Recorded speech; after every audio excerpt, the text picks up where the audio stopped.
அனைவருக்கும் வணக்கம். நம்மளுடைய மாடர்ன் சர்வே இன் தமிழ் யூடியூப் சேனல்ல, இன்னைக்கு பார்த்தீங்க அப்படின்னா, நம்மளுடைய தமிழ்நாட்டினுடைய சட்டமன்றத்தில வருவாய் மற்றும் பேரிடர் மேலாண்மை துறையினுடைய மானிய கோரிக்கை, அதாவது நிதிநிலை அறிக்கைய வந்து வெளியிட்டிருக்காங்க. ஓகேங்களா? 26, 27ஆம் ஆண்டுக்கான பட்ஜெட் இது வந்து போய்க்கிட்டு இருக்கு இல்லைங்களா? அதுல நம்மளுடைய சர்வே டிபார்ட்மென்ட்டுக்கு என்னென்ன சலுகைகள், என்னென்ன இதுக்கு வந்து அமௌண்ட் வந்து ஒதுக்குறாங்க அப்படின்னு போட்டிருக்காங்க.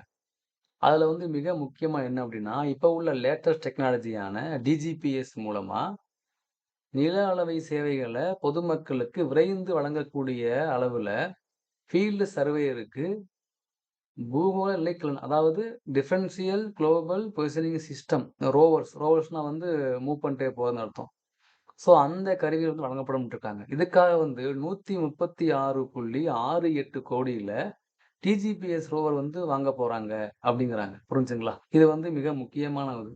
ஸோ துல்லியமா அளக்கலாம், ஃபாஸ்ட்டா அளக்கலாம், தவறுகள் வந்து இருக்காது, விரைந்து முடிக்கலாம்.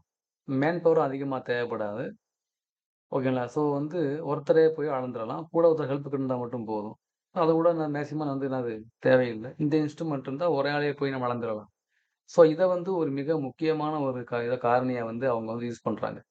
ஸோ இது வந்து ஃபீல்டு சர்வேவிங்குக்கு ரொம்ப தேவையானது தான். இது வந்து இப்ப தான் வரப்போகுது. ஏற்கனவே இத யூஸ் பண்றாங்க. ஏற்கனவே என்ன பண்றாங்கன்னா, இந்த நீர்நிலை புறம்போக்கு இருக்கு இல்லைங்களா? அந்த வாட்டர் பாடிஸ வந்து இந்த கருவி மூலமா தான் என்ன பண்றாங்க, சர்வே பண்ணி அத வந்து அப்லோட் பண்ணிட்டுருக்காங்க. ஸோ இது வந்து மிக முக்கியமான ஒரு ஸ்கீம். நல்ல ஒரு இதுக்காக வந்து கொண்டு வந்துருக்காங்க. அப்புறம் பார்த்தீங்க அப்டின்னா, வீட்டுமனை பட்டா அப்புட்ன்னு ஒண்ணு கொண்டு வராங்க. சிறப்பு திட்டம். இதுல பார்த்தீங்க அப்டின்னா, கிராமம், நத்தம், காலி மனைகள்ல வீடு கட்டி வாழக்கூடிய தகுதி வாய்ந்த 20 லேக்ஸ், ஓகேங்களா? ஸோ 20 லாக் அபோவ், அதாவது ஏழை எளிய குடும்பங்கள் பயன்பெறக்கூடிய வகையில வீட்டுமனை பட்டா வழங்கக்கூடிய சிறப்பு திட்டம் செயல்படுத்தப்படும் அப்படின்னு சொல்றாங்க.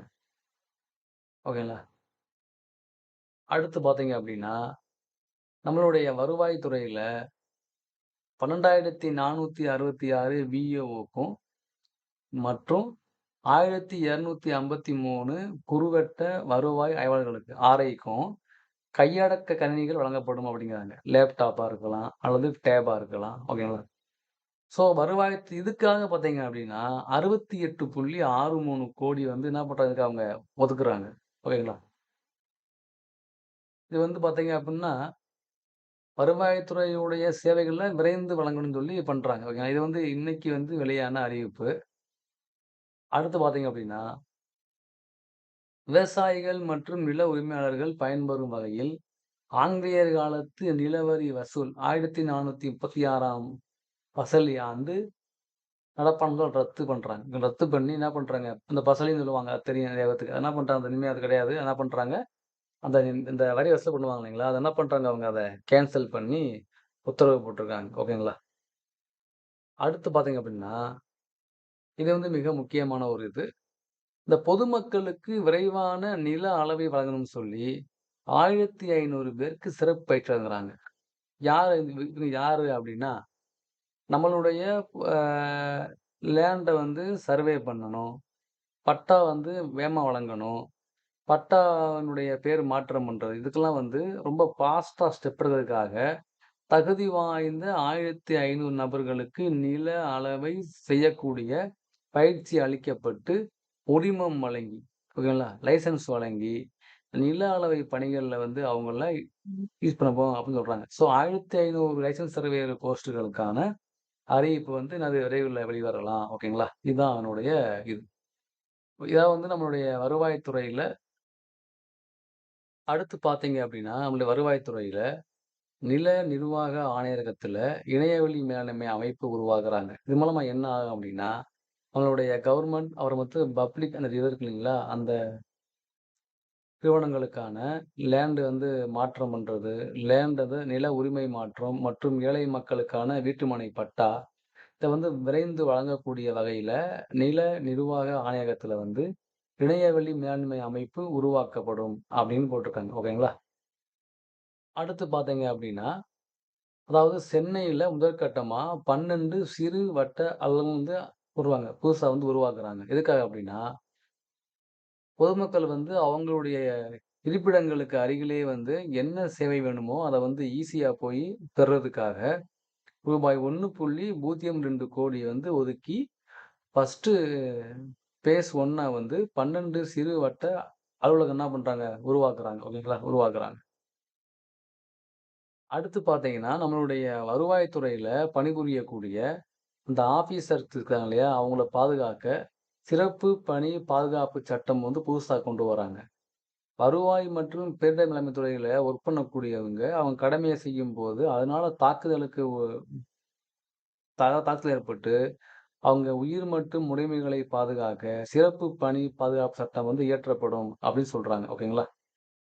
அப்புறம் பார்த்தீங்க அப்படின்னா, நம்மளுடைய அ விஏஓ இருக்காங்க இல்லைங்களா? அவங்களுக்கு அந்த விஏஓ உடைய அலுவலக பராமரிப்புக்காக ஒரு விஏஓவுக்கு மாதம் ஒன்றிற்கு ரூ. 1000 வீதம், வருஷத்துக்கு ரூ. 12,000 வழங்கப்படும் அப்படிங்கிறாங்க. ஸோ அவங்களுடைய ஆபீஸ வந்து என்ன பண்றது? மெயின்டனன்ஸ் பண்றதுக்கா. ஓகேங்களா?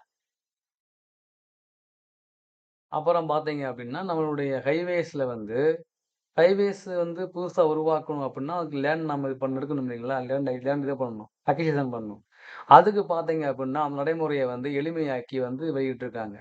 அது என்னன்னு பார்த்தீங்கன்னா, நம்முடைய தமிழ்நாடு நெடுஞ்சாலை சட்டம் 2001 கீழ்ல இந்த லேண்ட் எடுப்பாங்க இல்லைங்களா? அந்த பணிகள விரைந்துக்கூடிய வகையில அந்த நிர்வாக அனுமதி பெறுறது, அப்புறம் முதல்நிலை மற்றும் இறுதிநிலை வந்து அறிவிப்பு வெளியிடுறது, இந்த லேண்டுக்கு எவ்வளோ வேல்யூ அப்படின்னு ஃபிக்ஸ் பண்றது, அதுக்கான ஆணை பிறப்பிக்கிறது, இந்த லேண்ட் ஓனருக்கு அந்த இழப்பீட்டு தொகை வழங்குறது, இதெல்லாம் வந்து பார்த்தீங்கன்னா, நடைமுறைய எளிதாக்கும் சட்டம் வகுக்கப்படும் சொல்றாங்க. அப்புறம் பார்த்தீங்கன்னா, 1.75 கோடியில இந்த நில நிர்வாக முடிவுகள விரைந்து மேற்கொள்ள புதிய அமைப்ப ஒண்ண உருவாக்குறாங்க.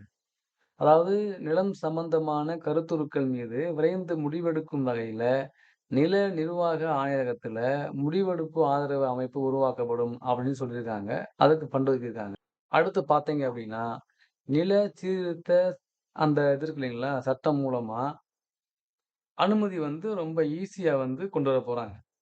அதாவது என்ன அப்படின்னா, தமிழ்நாடு நில சீர்திருத்த நில உச்சவரம்பு சட்டம் 1061 பிரிவு 37 ஏ மற்றும் 37 பி அந்த பிரிவினுடைய கீழ அரசினுடைய அனுமதி வழங்குவதற்கான தற்போது நடைமுறையில் உள்ள அந்த ஸ்டெப் இருக்கு இல்லையா? வழிமுறைகள எளிமைப்படுத்திட உரிய சட்ட திருத்தங்கள வந்து மேற்கொள்ளப்படும் அப்படின்னு சொல்லியிருக்காங்க. புரிஞ்சுங்களா? ஸோ இதுதான் பார்த்தீங்கன்னா, நம்முடைய வருவாய் பேரிடர் மேலாண்மை துறை மூலமா இன்னைக்கு வெளியான இந்த ஃபினான்சியல் ரிப்போர்ட்ல வந்து சொல்லியிருக்காங்க. ஓகே. அத வந்து நம்மளோட டிபார்ட்மெண்ட்லக்காக நம்ம வந்து என்ன பண்றோம், அத நம்ம அப்லோட் பண்ணியிருக்கோம். பாருங்க. தேங்க்ஸ்.